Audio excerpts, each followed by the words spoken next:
નમસ્કાર વિદ્યાર્થી મિત્રો. લાસ્ટ લેક્ચરમાં આપણે મોલ સંકલ્પના આધારિત ઘણા બધા દાખલાઓ જોયેલા. હવે આજે આપણે વાત કરીશું પીઓએસસી સિદ્ધાંત. આ તમને બહુ ઓછી રેફરન્સ બુકોની અંદર મળશે અને આ એવી મેથડ છે કે જ્યારે તમને ઇક્વેશન બેલેન્સ કરતાં ન આવડતું હોય અથવા તમને ઇક્વેશન ન આપેલું હોય તો ત્યારે તમે આ સિદ્ધાંતનો ઉપયોગ કરી શકો છો. અને આ સિદ્ધાંત છે ને એ દ્રવ્ય સંચયના નિયમ પર આધારિત છે. બરાબર, તમે બોર્ડની અંદર દ્રવ્ય સંચયનો નિયમ વળી ગયા છો કે દ્રવ્યનો નાશ પણ નથી થતો ને દ્રવ્યનું સર્જન પણ નથી થતું. દ્રવ્યનું એક સ્વરૂપમાંથી માત્ર ને માત્ર બીજા સ્વરૂપમાં રૂપાંતર જ થાય છે. તો આ પ્રિન્સિપલથી આપણે વાપરવાનું છે. બરાબર, કોઈ પણ ઇક્વેશનવાળો દાખલો હોય તો એ ઇક્વેશનવાળો દાખલો બે મેથડથી થાય, ત્રણ મેથડથી થાય. એક મોલ એનાલિસિસથી થઈ જાય, એક પીઓએસસીથી થઈ જાય અને એક આવશે ઇક્વિવેલન્ટ કન્સેપ્ટ, તુલ્યાંક પદ્ધતિ, જે તમને રેડોક્સ પ્રક્રિયામાં શીખવાડવામાં આવશે. બરાબર, ત્રણમાંથી તમે કોઈ પણ મેથડ વાપરી શકો, પણ સૌથી ઇઝીમાં ઇઝી મેથડ મોલ. પણ મોલવાળી પદ્ધતિમાં શું એક પ્રોબ્લેમ છે કે ઇક્વેશન બેલેન્સ હોવું જરૂરી છે અને ઇક્વેશન હોવું જરૂરી છે. ઘણી વખત ઇક્વેશન ન આપ્યું હોય અને જો દાખલો ગણવાનો થાય તો પછી તમને મોલ્સ પદ્ધતિ કામ કરશે નહીં. તો ત્યારે તમારે પીઓએસસી કન્સેપ્ટ વાપરવો પડે. બરાબર, ચાલો એવા ઘણા બધા દાખલાઓ પણ કરીશું આપણે, તો એ આપણે જોઈએ. બરાબર, આમાં પીઓએસસી સિદ્ધાંત શું કહે છે? પીઓએસસી સિદ્ધાંત એવું કહે છે કે લેફ્ટ હેન્ડ સાઈડ એટલે કે પ્રક્રિયક બાજુ, બરાબર, પ્રક્રિયકની બાજુ લેફ્ટ હેન્ડ સાઈડ, બરાબર, જેટલા પ્રક્રિયકના અણુ હોય એટલા જ નિપજના અણુઓ પેલી બાજુ જોવા મળે. બરાબર, એટલે છે ને હું આને ગુજરાતીમાં નથી કહેતો પણ તમને એવી રીતે સમજાવું. નંબર ઓફ એટમ્સ, પરમાણુની સંખ્યા સરખી હોય તો મોલની સંખ્યા સરખી જ હોય. Numbers of atoms of each element, જે તત્વો માટે તમે વાત કરો છો, બરાબર, each element left hand side, બરાબર, is equal to left hand side જે પણ તત્વમાં પરમાણુની સંખ્યા હોય એટલી જ સંખ્યા રાઇટ હેન્ડ સાઈડ હોય છે. ખાલી એકમાંથી બીજામાં રૂપાંતર પામ્યા હોય એટલે શું લખવાનું? Numbers of atoms of that element, જે તત્વ માટે તમે વાત કરો છો એ તત્વ ધેટ એલિમેન્ટ્સ અથવા એલિમેન્ટ આરએચએસ સાઈડ. બરાબર, લેફ્ટ હેન્ડ સાઈડ અને આરએચએસ સાઈડ તત્વના પરમાણુની સંખ્યા કેવી હોય છે? સમાન હોય છે. બરાબર, એવું આ પીઓએસસી કન્સેપ્ટનું કહેવું છે. કોનું કહેવું છે? પીઓએસસી કન્સેપ્ટનું. કદાચ તમને નહીં સમજ પડી હોય પણ જ્યાં સુધી એ રૂલ્સ તમે વાપરશો નહીં ને, બરાબર, ત્યાં સુધી તમને આવડશે નહીં. તો આપણે રૂલ્સ વાપરીએ. બરાબર, ચાલો ઉદાહરણ તરીકે માની લ્યો હું તમને એક એક્ઝામ્પલ આપું છું. બરાબર, એક એક્ઝામ્પલથી જ આપણે શરૂ કરીએ. ફોર એક્ઝામ્પલ N2O4 છે અને એમાંથી તમને NO2 મળે છે. બરાબર, ચાલો ઇક્વેશનને જો બેલેન્સ કરી દો તો બે વડે ગુણી દો તો તમારી ફર્સ્ટ પદ્ધતિ છે મોલ એનાલિસિસ. તો પહેલાં આપણે સ્ટોક્યોમેટ્રિક કોફિશિયન્ટ લઈ લઈએ, અહીંયા 1 લઈ લઈએ, અહીંયા 2 લઈ લઈએ. બરાબર, પછી આપણે શું કરીએ છીએ વિદ્યાર્થી મિત્રો? તો કે મોલ પૃથ્થકરણ કરીએ છીએ. તો એ મોલ પૃથ્થકરણ એકદમ ઇઝી થઈ જાય. Mole of N2O4 by 1 is equal to mole of NO2 by 2. આમાં લિમિટિંગ રિએજન્ટ એવું કંઈ છે નહીં. બરાબર, અને લિમિટિંગ રિએજન્ટવાળા કન્સેપ્ટને જે પણ કાંઈ હોય ને એ પીઓએસસીમાં કામ ન કરે. લિમિટિંગ રિએજન્ટની એમાં જરૂર જ ન પડે, આરામથી તમે દાખલો ગણી શકો. આ પહેલી પદ્ધતિ છે. બરાબર, ચાલો આ ફર્સ્ટ મેથડ. હવે દાખલા તરીકે આપણે પીઓએસસી પદ્ધતિ વાપરીએ. બરાબર, પીઓએસસી તો અહીંયા આપણે પહેલાં જ લખી દઈએ ઉપર કે આ ફર્સ્ટ મેથડ. બરાબર, ફર્સ્ટ મેથડ રાસાયણિક સંતુલન સમીકરણ પદ્ધતિ. રાસાયણિક સંતુલન સમીકરણ પદ્ધતિ, મોલ એનાલિસિસ પણ જેને કહેવાય, જે આપણે શું કર્યું ભણ્યા. ચાલો રેડી. હવે આને હું મોલ એનાલિસિસ કરતાં શીખવાડું, કેવી રીતે, સોરી, પીઓએસસી વાપરતા શીખવાડું. તો ફરીથી વિદ્યાર્થી મિત્રો તમારી સામે હું અહીંયા આ ઇક્વેશન લખું છું. બરાબર, ઇક્વેશન ન હોય તો પણ ચાલે. બરાબર, પણ ઇક્વેશન આવડતી હોય અને બેલેન્સિંગ ન આવડતું હોય તો, ચાલો ધારો કે બેલેન્સિંગ નથી આવડતું ને બેલેન્સ કરવાનું પણ નહીં, જો પીઓએસસી વાપરવાનું હોય તો અહીંયા છે ને પીઓએસસી ફોર નાઇટ્રોજન, કોઈ પણ તત્વ માટે તમે પીઓએસસી લઈ લો. તો પીઓએસસી શું કહે છે કે પ્રક્રિયક બાજુ જેટલા એટમ્સ હોય એટલા જ નિપજ બાજુ હોય. બરાબર, તો તમારે શું કરવાનું, નાઇટ્રોજન 2 છે તો લખો 2 ગુણ્યા મોલ ઓફ N2O4, N2O4 ના મોલ ઇઝ ઇક્વલ ટુ, નિપજ બાજુ એક જ છે તો 1 ગુણ્યા મોલ ઓફ NO2. આ નાઇટ્રોજન માટે તમે પીઓએસસી વાપરતા શીખવાડ્યું. હવે તમને N2O4 ના મોલ આપ્યા હોય તો એના મોલ અહીંયા મૂકી દો એટલે NO2 ના મોલ મળી જશે.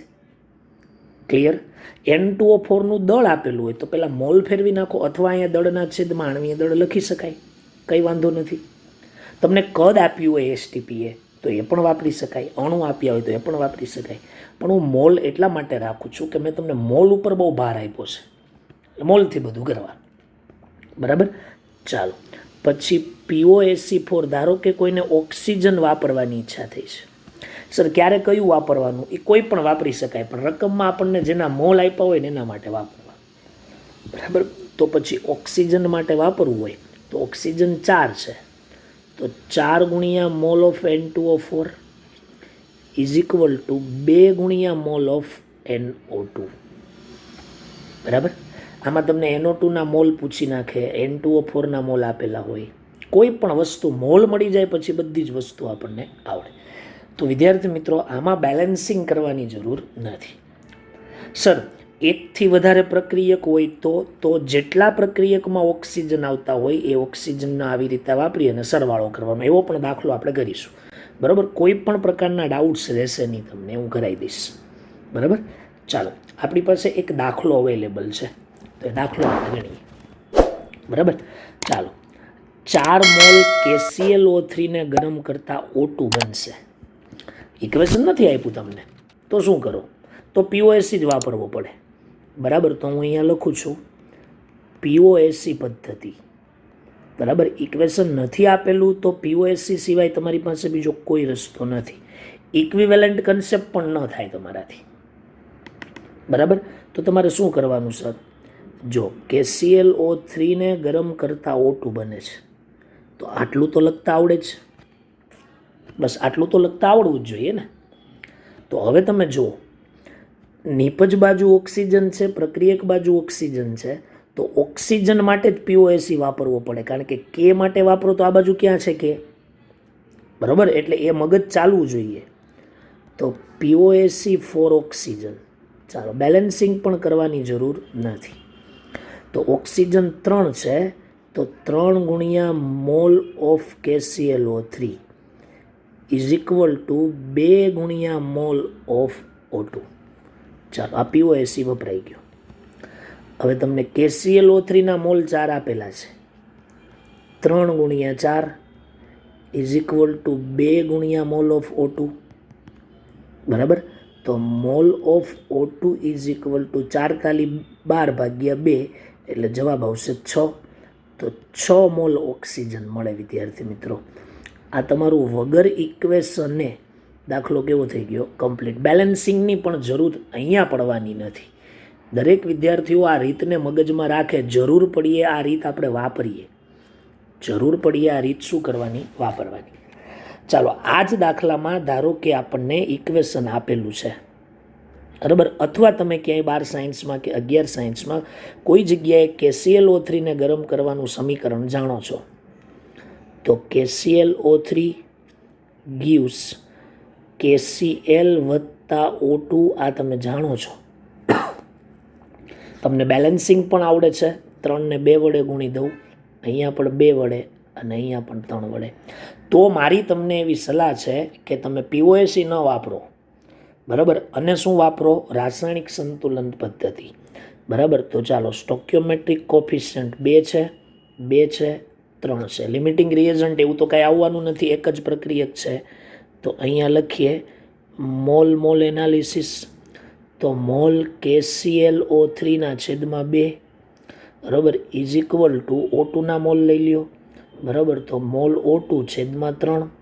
ચાલો KClO3ના મોલ આપ્યા છે 4/2 is equal to mall O2/3 બરાબર. 3ને ઉપર લઈ લ્યો એટલે 12 થઈ જશે.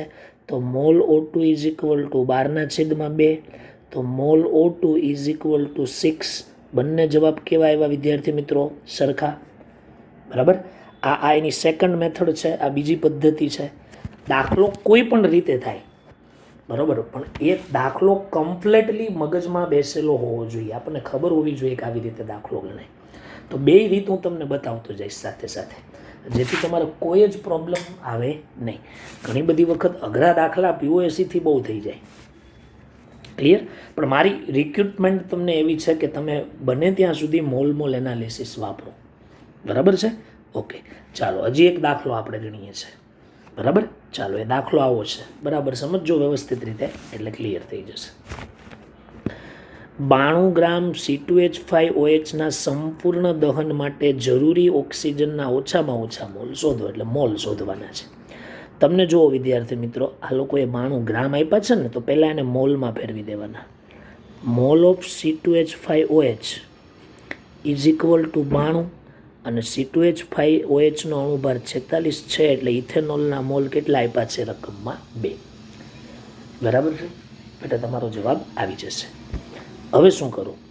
તમને મેં આગળ પણ કહ્યું હતું કે કોઈ પણ પદાર્થનું દહન થાય ને એટલે CO2 અને H2O મળે. એટલું તો ઇક્વેશન બધાને આવડવું જ જોઈએ. બરાબર, એટલું ઇક્વેશન તો આવડવું જ જોઈએ. તો ચાલો પહેલાં ઇક્વેશન લખું. C2H5OH plus O2 gives CO2 અને પ્લસ H2O. ચાલો આપણે બેલેન્સિંગ કમ્પ્લીટ કરી દઈએ.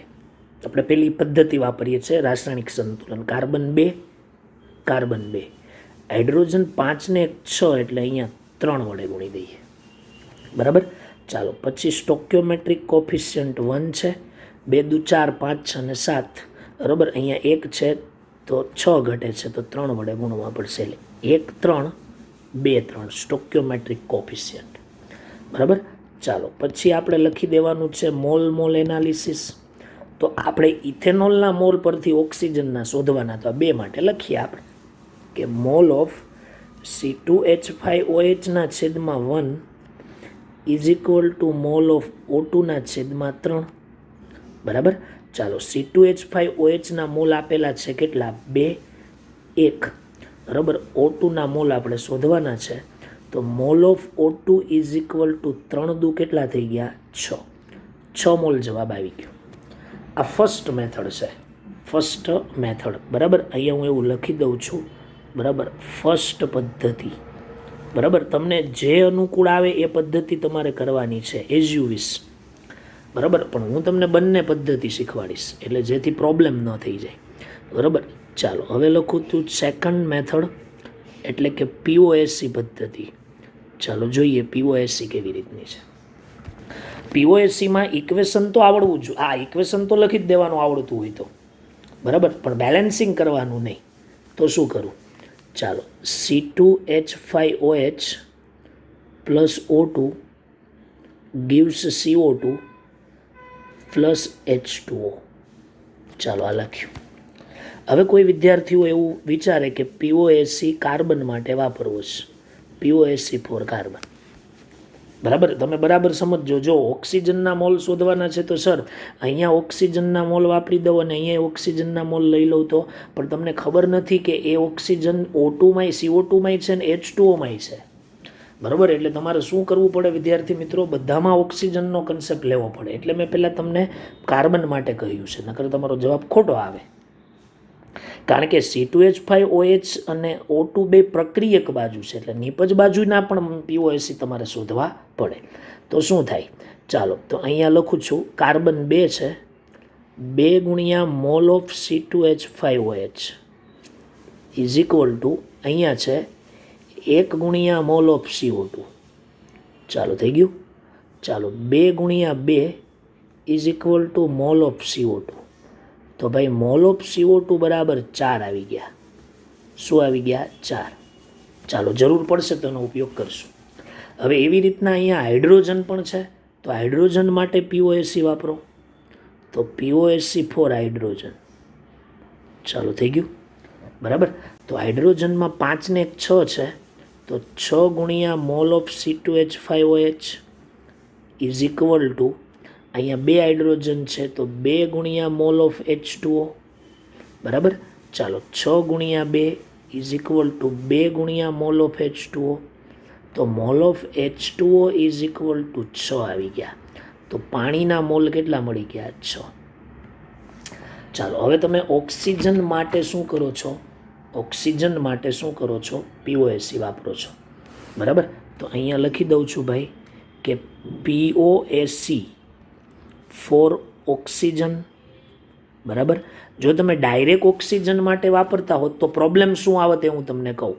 C2H5OHના મોલ શોધવા પડે, એ તો હતા જ બરાબર. જો અહીંયા હું લખું, સમજો તમે બરાબર. ચાલો તો ઓક્સિજન છે ને વિદ્યાર્થી મિત્રો, એ C2H5OHમાં પણ છે ને O2માં પણ છે, તો બેયમાં લખવું પડે. પણ એ કેવી રીતે લખવાનું સર?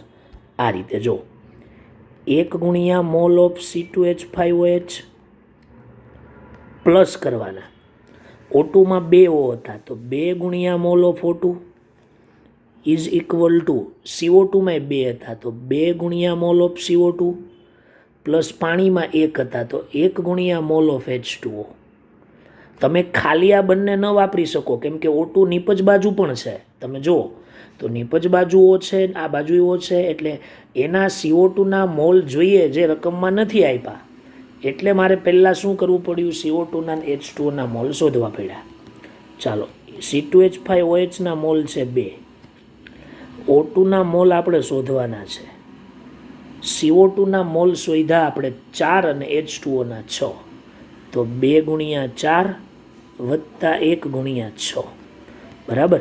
તો 1 ગુણ્યા 2 એટલે ટોટલ થઈ જશે 2 પ્લસ 2 ટાઈમ્સ NO2, 4 દુ 8, 6 એકા 6, એટલે 8 ને 6 કેટલા થશે? 14. 8 ને 6 14. તો mall of O2, 2 mall of O2 is equal two 12 થઈ ગયા બરાબર ને. અને mall of O2 is equal two 6. આ તમારો શું થઈ ગયો? આન્સર. બંને આન્સર સેમ જ છે. જો ખ્યાલ આવે છે તમને? દરેક વિદ્યાર્થીઓને સમજાતું હશે, બરાબર સમજજો વ્યવસ્થિત રીતે બરાબર. એટલે આ મુદ્દો મગજમાં શું કરવાનો? રાખવાનો બરાબર. તમે ડાયરેક્ટ જ જો સીધા આ બે C2H5OH અને O2ના POSC લઈ લો તો એ ન ચાલે, કારણ કે વધતા થઈ જાય તો પેલી બાજુ શું કરવું પડે? એ ધ્યાન રાખવું પડે. એટલે હું તમને એવું કહું છું કે ફર્સ્ટ મારું જો તમે માનતા હોવ તો હું તમને એ જ સલાહ આપું છું કે તમે ફર્સ્ટ છે ને પહેલાં કઈ પદ્ધતિ વાપરો? જો ઇક્વેશન આવડતું હોય તો મોલ એનાલિસિસ. જો ઇક્વેશન ન આવડતું હોય તો તમારે આ ધ્યાન રાખવું પડશે. ક્લિયર? ચાલો હજી એની જેવો એક દાખલો ગણાવો. જો આમાં તમારે ફરજિયાત POSC જ વાપરવો પડશે બરાબર. ફરજિયાત તમારે POSCનો જ શું લેવો પડશે? સહારો બરાબર. કઈ રીતે? ચાલો રકમ વાંચીએ પછી ખબર પડે. ધ્યાન આપજો બરાબર. 2 મોલ K4FeCN6 નામનો પદાર્થ છે. એ ઘણા બધા પ્રક્રિયકો સાથે પ્રક્રિયા કરે છે. કેટલા પ્રક્રિયક કરે છે કોને ખબર?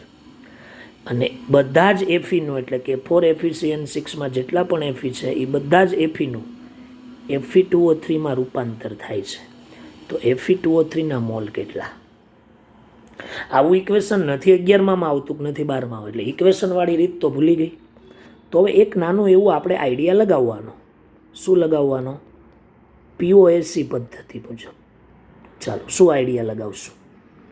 કે K4FeCN6 નામનો પ્રક્રિયક છે, એ ઘણા બધા પ્રક્રિયકો સાથે પ્રક્રિયા કરે છે અને Fe2O3 બનાવી નાખે છે.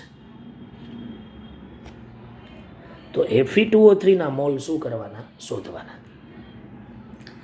બરાબર. અને પાછું એવું કીધું છે કે બધા એફીનું Fe2O3માં રૂપાંતર, એટલે જેટલા એફી છે ને બધા Fe2O3, એટલે બીજું કાંઈ ચિંતા નથી કે પાછળ કોઈ એફી હશે કે નહીં હોય. ચાલો રેડી. અને એવું આવે પણ નહીં, ઇક્વેશન ન હોય ને ત્યારે એ બહુ ધ્યાન રાખવાનું. તો હવે તમને એટલી જ ખબર હોવી જોઈએ કે Fe2O3ના મોલ શોધવાના છે. તો અહીંયા Fe છે અને આમાં પણ Fe છે, તો Fe માટે જ POSE વાપરવો પડે. રેડી? તો લખું POSE 4Fe. ચાલો, તો શું લખાશે? Fe એક જ છે, આ 6 નથી. તો 1 ગુણ્યા mole of K4FeCN6 K4FeCN6 is equal two અહીંયા 2 છે, તો 2 ગુણ્યા મોલ ઓફ Fe2O3. ચાલો, K4FeCN6ના મોલ 2 છે ભાગ્યા 2 ગુણ્યા મોલ ઓફ Fe2O3. ચાલો, તો mall of Fe2O3 is equal two શું આવી ગયું? 1. તમને આનું દળ પણ પૂછી નાખે. ધારો કે તમને એમ પૂછે કે Fe2O3નું દળ કેટલું, તો તમને ખબર હોવી જોઈએ દરેક વિદ્યાર્થીઓને કે mole of Fe2O3 is equal two, બરાબર, W/M. ચાલો, Feનું આણ્વીય દળ છે ને 54 થાય.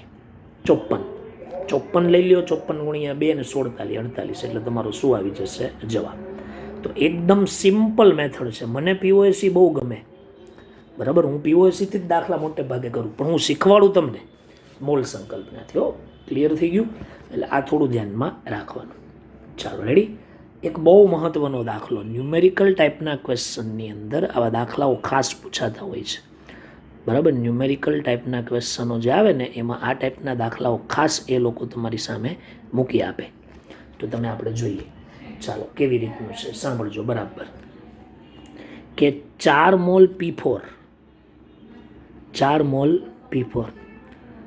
16 મોલ O2 સંપૂર્ણ પ્રક્રિયા કરીને P4O6 અને P4O10 બનાવે છે, બરોબર. 2 ભેગા બનાવે છે. ઘણા એમ સમજે કે P4 + O2 પ્રક્રિયા કરીને P4O6 બનાવે, P4 +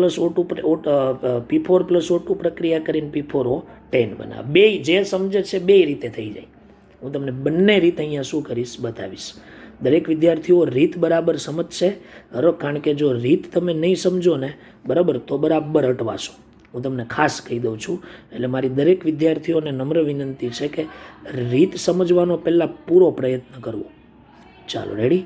ચાલો, જોઈએ કેવી રીતે ગણતરી થાય. ચાલો, માની લ્યો કે તમે લોકો ફર્સ્ટ પદ્ધતિથી કરો છો. ફર્સ્ટ પદ્ધતિ એટલે POSE નથી વાપરતો, રાસાયણિક સંતુલન પદ્ધતિથી આ દાખલો કરવો છે, બરાબર. તો કેવી રીતે કરો?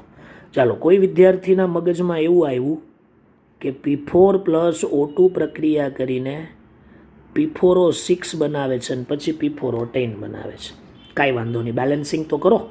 P4 છે ને અહીંયા અમારે કેટલા વડે ગુણવા પડશે? 3 વડે. ચાલો, કેટલા વડે ગુણી દઉં? 3 વડે. ખાસ બરાબર દરેક વિદ્યાર્થીઓ એને સમજે.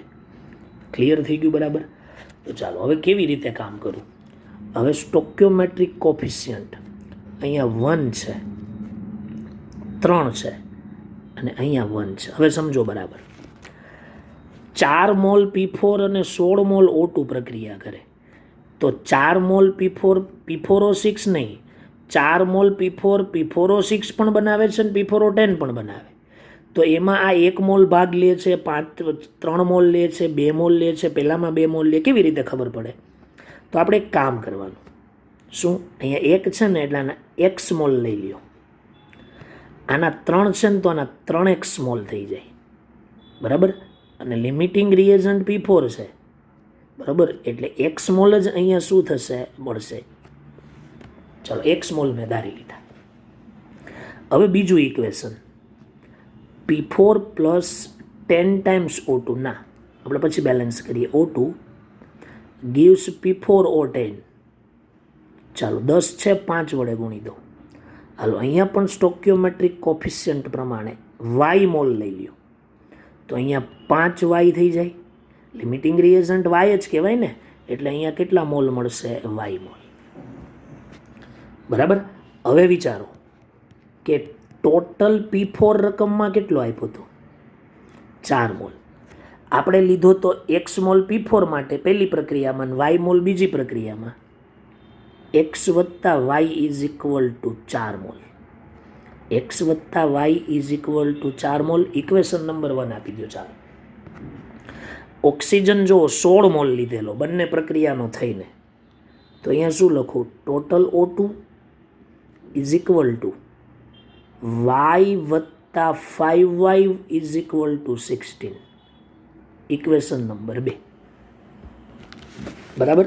હવે સમીકરણ નંબર 1 અને સમીકરણ નંબર 2 નો ઉકેલ લેતા લોપની રીત લઈ લેવાની. ઉકેલ લેતા ચાલો કેવી રીતે લઈએ સાંભળજો બરાબર. આપણી પાસે સોરી અહીંયા વાય નથી હો, મારી મિસ્ટેક થઈ ગઈ. અહીંયા 3x આવશે. શું આવશે? 3x. એક્સ વત્તા 3x. અરે યાર બરાબર જ હતું. એક્સ વત્તા વાય ઇઝ ઇક્વલ ટુ 16. અને અહીંયા છે ને અહીંયા મિસ્ટેક લખાઈ ગઈ.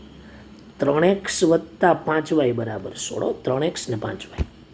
હવે ગમે એકને ઉડાડવાના છે તો સમીકરણ નંબર 1 ને 3 વડે ગુણી દઈએ. તો સમીકરણ નંબર 1 ને 3 વડે ગુણીએ તો 3x વત્તા 3y બરાબર 4 તાલી 12. બરાબર. પછી અહીંયા 3x વત્તા 5y બરાબર 16. ચાલો ચિહ્ન ચેન્જ કરી નાખો. Minus minus minus. ચાલો 3x કેન્સલ, એટલે 3માંથી 5 જાય તો -2y અને અહીંયા -4. એટલે y ઇઝ ઇક્વલ ટુ મને શું મળી ગયું? 2. ચાલો y ઇઝ ઇક્વલ ટુ 2. બરાબર. ચાલો એટલે એ જરાક વ્યવસ્થિત રીતે મગજમાં શું કરવાનું છે? રાખવાનું છે. મેં ક્યાંય ભૂલ નથી કરીને. ચાલો અહીંયા -3 ને અહીંયા -2y છે. બરાબર. અથવા 3x + 5y બરાબર 16. બરાબર. એટલે અહીંયા આપણી પાસે y ઇઝ ઇક્વલ ટુ બરાબર y ઇઝ ઇક્વલ ટુ કેટલા આવી જશે? અથવા એક જ મિનિટો, અહીંયા આપણે નાનકડી એવી ના બરાબર જ છે. -2y ઇઝ ઇક્વલ ટુ શું આવી જશે? 4. -2y ઇઝ ઇક્વલ ટુ અહીંયા શું આવશે? -4. એટલે y ઇઝ ઇક્વલ ટુ શું આવી ગયું વિદ્યાર્થી મિત્રો? 2. ચાલો કોઈ પ્રશ્ન નથી. y બરાબર 2 મળ્યું. હવે ગમે એક ઇક્વેશનમાં મૂકી દો તો x વત્તા y બરાબર 4. તો ચાલો x બરાબર y બરાબર આપણી પાસે કેટલા છે ભાઈ? 2 છે. y બરાબર 2 મૂકી દો ઇઝ ઇક્વલ ટુ 4. તો x ઇઝ ઇક્વલ ટુ 2 આવી ગયું. શું આવી ગયું? 2. ઓકે. હવે સમીકરણમાં જુઓ P4O6x છે, તો એનો મતલબ એવો કે P4O6 ના 2 મોલ મળે. બરાબર. એટલે અહીં લખી દઈએ ને આપણે P4O6 ના mall is equal two 2. y P4O10 છે, તો અહીંયા શું લખી દઈએ? P4O10 ના મોલ. ચાલો આ તમારે થોડીક લોજિક વાપરવું પડે. બરાબર. નકર તમારાથી દાખલો થાય નહીં. ચાલો હવે POSC જો થોડી હાર્ડ પડશે આમાં. બરાબર. તો ચાલો સેકન્ડ પદ્ધતિ અને અહીંયા લખી દઉં છું POSC. ચાલો કદાચ કોઈને એવો પ્રશ્ન રકમ ન સમજાણી હોય ધારો કે, અને એ આવું વિચારે કે P4 + O2 gives P4O6 plus P4O10 બનાવે છે. ચાલો ભલે વિચારે, કંઈ વાંધો નહીં. તો હવે શું કરીશું આપણે? બરાબર. ફોસ્ફરસ માટે POSC વાપરીએ તો POSC four phosphorus.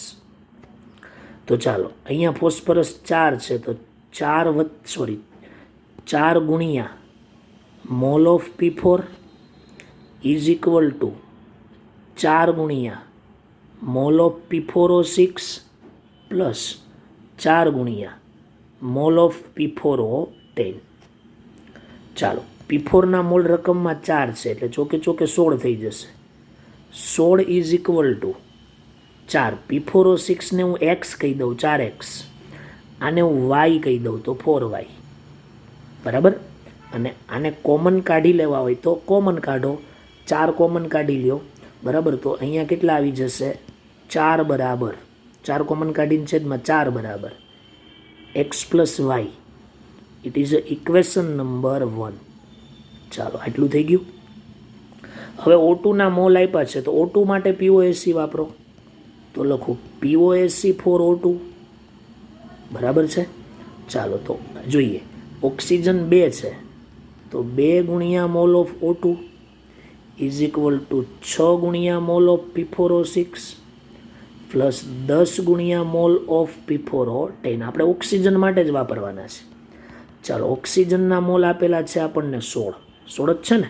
Yes, 16 mall છે. તો 16 મોલ લીધા ઇઝ ઇક્વલ ટુ 6 ગુણ્યા P4O6ના મોલ આપણે x ધાર્યા છે, તો અહીંયા 6s થઈ જશે, એટલે 16 દુ 32 is equal two 6s plus, અને અહીંયા y ધાર્યા છે એટલે 10y, તો ઇઝ ઇક્વલ ટુ, હજી સમીકરણ નંબર 2 નથી આપવું, કોમન કાઢી લઈએ. ચાલો, તો અહીંયા કોમન 3 દુ 6 ને અહીંયા 5 દુ 10, 2 કોમન કાઢી લ્યો.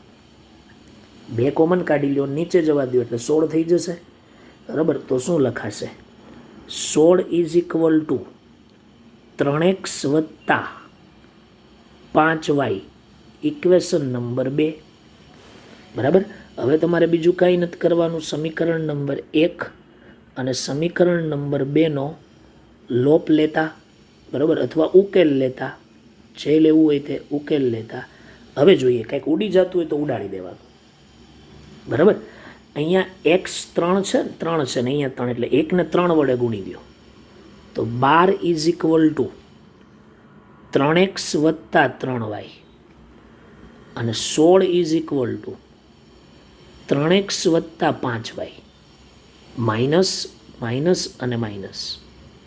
ચાલો, આને કેન્સલ કરી નાખો. 12માંથી 16 જાય તો -4 ઇઝ ઇક્વલ ટુ -2y, એટલે y ઇઝ ઇક્વલ ટુ 2, અને y તરીકે આપણે P4O10 ધારેલું છે, તો P4O10ના મોલ થઈ ગયું.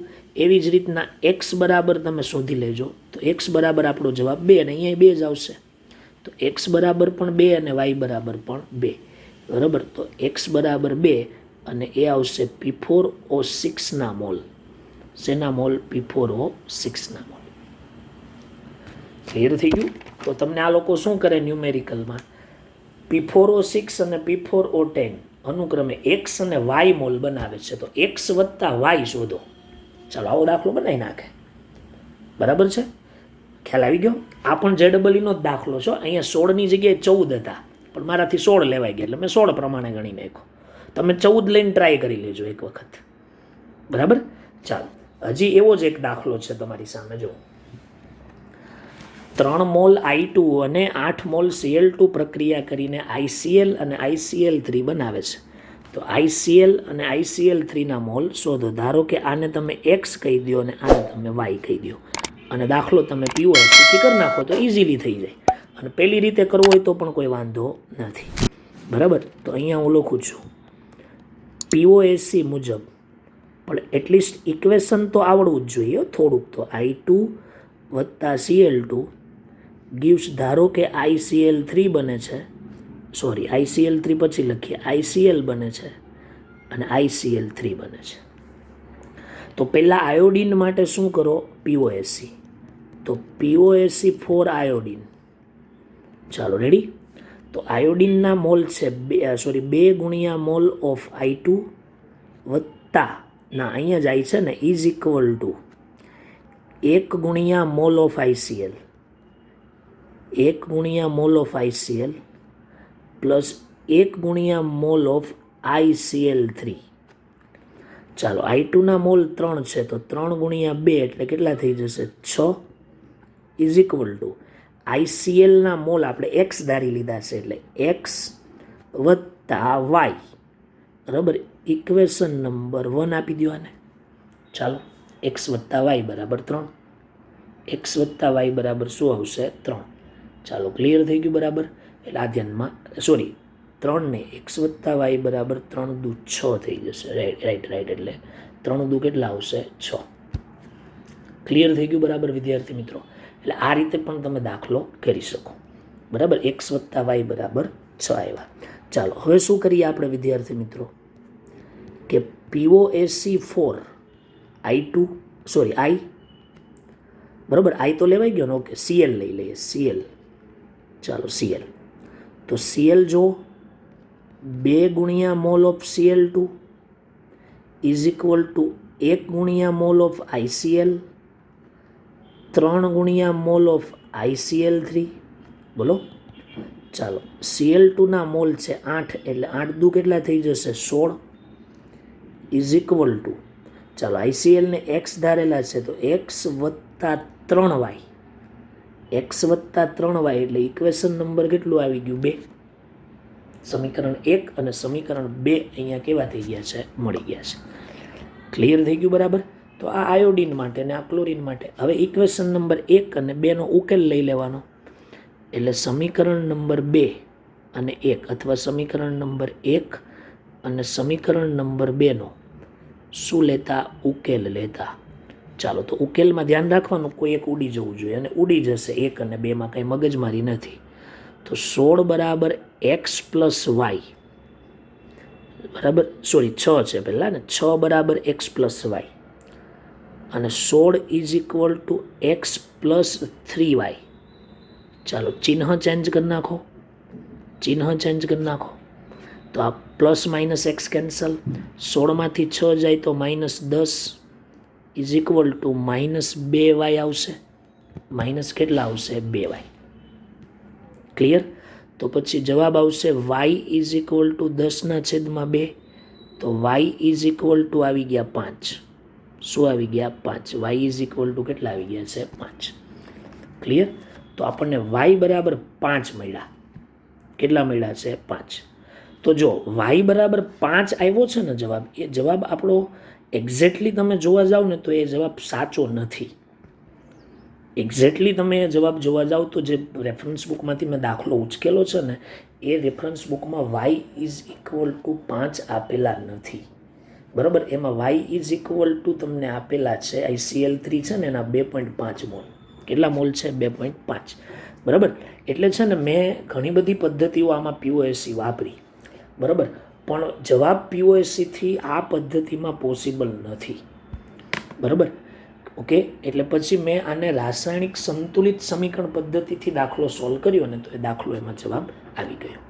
બરાબર? એટલે આ રીતમાં તમારે થોડું ધ્યાન રાખવાનું. પણ મેં તમને પહેલાં કીધું ને કે POSC પદ્ધતિ છે ને એ બને ત્યાં સુધી તમારે યુઝ કરવી જ નહીં, બહુ ઓછી વાપરવાની. બરાબર? બહુ ઓછી વાપરવાની. અને એ હું તમને સમજાવું પણ કરું છું વારંવાર કે POSC પદ્ધતિ બને ત્યાં સુધી યુઝ ઓછી કરવી. બરાબર? એટલે આ દાખલામાં મને કન્ફ્યુઝન હતું કે જવાબ કદાચ મિસ્ટેક મારી હોઈ શકે, પણ પછી મેં રાસાયણિક સંતુલન પદ્ધતિથી કર્યું ને તો એ જવાબ આવી ગયો. તો હવે આપણે છે ને આને રાસાયણિક સંતુલન પદ્ધતિથી કરીએ. જો એમાં મેં તમને એટલા માટે એ પદ્ધતિ કરીને થોડો વિડીયો 5 મિનિટ મોટો કર્યો, કારણ કે તમને ખબર પડે કે POSC છે ને બને ત્યાં સુધી ઓછી વાપરવાની. ધ્યાન હું ના નથી પાડતો, બરાબર, પણ અમુક સમયે એ બહુ ધ્યાન રાખવું પડે. તો ચાલો એના માટે આપણે શું કરીએ? I2 વત્તા Cl2 ગીવ્સ આવશે ICl. ચાલો પહેલું ઇક્વેશન આ બેલેન્સ કરવામાં ઇઝી છે. જો આ 2 વડે ગુણી દઈએ તો આપણે જે સ્ટોક્યોમેટ્રિક કોફિશિયન્ટ પ્રમાણે જઈએ તો આનો 1 મોલ છે. 1 મોલ તો ન કહેવાય, કારણ કે I2 3 મોલ છે, પણ એ કેટલા છે એ ખબર નથી. x, કેમ કે બીજા ઇક્વેશનમાં હોય ને, આને y કહી દઈએ. સોરી, y અહીંયા નથી કહેવું, આને પણ x કહીએ તો અહીંયા 2x મળે ને, કેમ કે આગળ 2 છે. ક્લિયર? તો ચાલો આ પહેલું. હવે આની અંદર આપણે બીજું ઇક્વેશન લખીએ છીએ કે I2 વત્તા Cl2 gives ICl3. શું છે? ICl3. તો આઈને આપણે અહીંયા ધ્યાન આપજો બરાબર વ્યવસ્થિત રીતે. 2 વડે ગુણવા પડે તો 6 થઈ ગયા, તો અહીંયા 3 વડે. ચાલો સ્ટોક્યોમેટ્રિક કોફિશિયન્ટમાં અહીંયા y કહી દઉં તો અહીંયા 3y થઈ જાય, તો અહીંયા 2y જ મળે. ક્લિયર? ઓકે. હવે આપણને ખબર જ છે કે total I2 is equal to x plus y બરાબર 3 છે આપણી પાસે, અને total Cl2 is equal to x plus 3y is equal to 8 mole છે. ઇક્વેશન નંબર 1 ને ઇક્વેશન નંબર 2. બરાબર? હવે સીધો ઉકેલ લઈ લ્યો સમીકરણ નંબર 1 અને સમીકરણ નંબર 2 પરથી. બરાબર? અથવા સમીકરણ નંબર 1 અને સમીકરણ નંબર 2નો ઉકેલ લેતા. શું કરતા? ઉકેલ લેતા. ચાલો એનો ઉકેલ આપણે લઈએ. કેવી રીતે? તો x તો ઉડી જશે એટલે કાંઈ ચિંતા નથી, એટલે લખી દઈએ x વત્તા y બરાબર 3 એક્સ વત્તા 3y બરાબર 8. ચાલો ચિહ્ન ચેન્જ કરી નાખો. ઓકે, આ કેન્સલ. તો -2y બરાબર -5, y બરાબર 2.5 મોલ. ચાલો 2.5 મોલ મળી ગયા. હજી બરાબર સમજવાનો પ્રયત્ન કરજો કેવી રીતે છે. આગળ એક્સની કિંમત, તો એક્સ વત્તા વાય બરાબર 3, x plus y is equal to 3. તો x is equal to 3 minus 2.5, x is equal to 0.5. આ આપણો જવાબ ન થયો ભાઈ. ભલે અહીંયા એક્સ અને વાય લખ્યા હોય, અહીંયા જુઓ 2x મળે છે ને અહીંયા 2y મળે છે. તો હવે લખું છું ICLના mole is equal to 2x. તો 2 ગુણ્યા એક્સ કેટલા છે 0.5, એટલે જવાબ આવે 1. બરાબર. અને ICL3ના મોલ ઇઝ ઇક્વલ ટુ છે 2y. તો 2 ગુણ્યા 2.5 એટલે જવાબ શું આવશે 5. તો 5 વત્તા 1 બરાબર 6 થઈ જશે. આખો આપણો એક્સ પ્લસ વાય પૂછવું હોય તો. ક્લિયર? તો આ રીતે થઈ જાય. બરાબર. એટલે POSC પદ્ધતિ ખોટી પદ્ધતિ નથી, પણ POSC માટે તમારે શું કરવું પડે, પૂરું નોલેજ જોઈએ તમને. જ્યાં સુધી તમને એ પૂરું નોલેજ નહીં હોય, જ્યાં સુધી POSCનું, ત્યાં સુધી તમે POSC દાખલો ક્યારેય કરી શકશો નહીં. બરાબર છે. પણ એક વસ્તુ ખાસ તમારે ધ્યાનમાં રાખવાની, એ તો તમે જેમ જેમ 11th પૂરું થઈ જાય ને ત્યાં સુધીમાં તો તમને ઇક્વેશન બનાવતા આવડી જશે. અને મારા નોલેજ પ્રમાણે હજી સુધી મેં કોઈ દિવસ વિધાઉટ ઇક્વેશન દાખલો ક્યારેય જોયો નથી. બરાબર. ક્યારેક એવું પૂછી નાખે તો તમને એ વસ્તુ આવડવી જોઈએ. બરાબર. તો મેં તમને POSC પદ્ધતિ શું કરી છે શીખવાડી છે. તમને જે ફાવે એ પદ્ધતિ તમારે કરવાની. ક્યારેક શું થાય કે ઓપ્શન તમે કોઈ વર્કશીટ સોલ્વ કરતા હોવ અને તમે દાખલો સોલ્વ કરો POSCથી અને જવાબ ન આવે. બરાબર. તમને ઇક્વેશન આવડતું હોય છતાંય તમે POSC વાપરો અને જવાબ જો ન આવે, બરાબર, તો તમારે પછી બીજી પદ્ધતિ ટ્રાય કરી જ લેવાની. એમાં જરાક બી સંકોચ રાખવાનો નહીં. તો આ મેં તમને POSC પદ્ધતિથી શું કર્યું છે શીખવાડ્યું છે. બરાબર. ઓકે, ક્લિયર થઈ ગયું બરાબર દરેક વિદ્યાર્થી મિત્રોને? તો આટલી વસ્તુ બરાબર ધ્યાનમાં રાખવાની છે.